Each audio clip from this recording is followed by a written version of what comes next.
আমি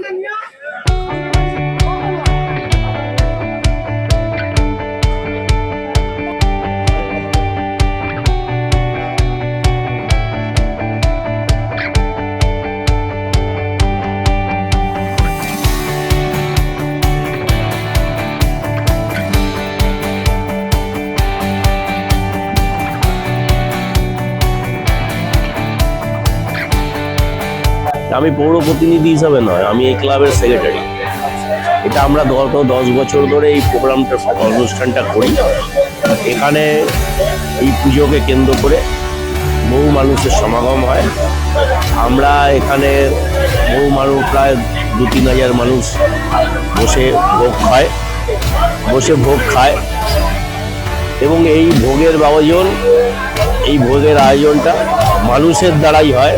বিভিন্ন মানুষ বিভিন্নভাবে সাহায্য করে, কেউ ডাল দিচ্ছে, কেউ চাল দিচ্ছে, কেউ সবজি দিচ্ছে এবং ক্লাবের পক্ষ থেকেও একটা ব্যবস্থা করা হয়। এভাবেই এই পুজোটা গত 10 বছর ধরে হচ্ছে এবং আগামী দিনেও এই পুজোটাকে আরও এগিয়ে নিয়ে যাওয়ার বন্দোবস্ত। আজকে আমরা দেখতে পাচ্ছি মানুষ উৎসব মুখর, অর্থাৎ করে প্রত্যেকটা মানুষ বাড়ি থেকে বেরিয়ে এসে তাদের এই ভালো লাগছে। মানুষ যেখানেই ভোগ দেবে সেখানেই মানুষ ভালো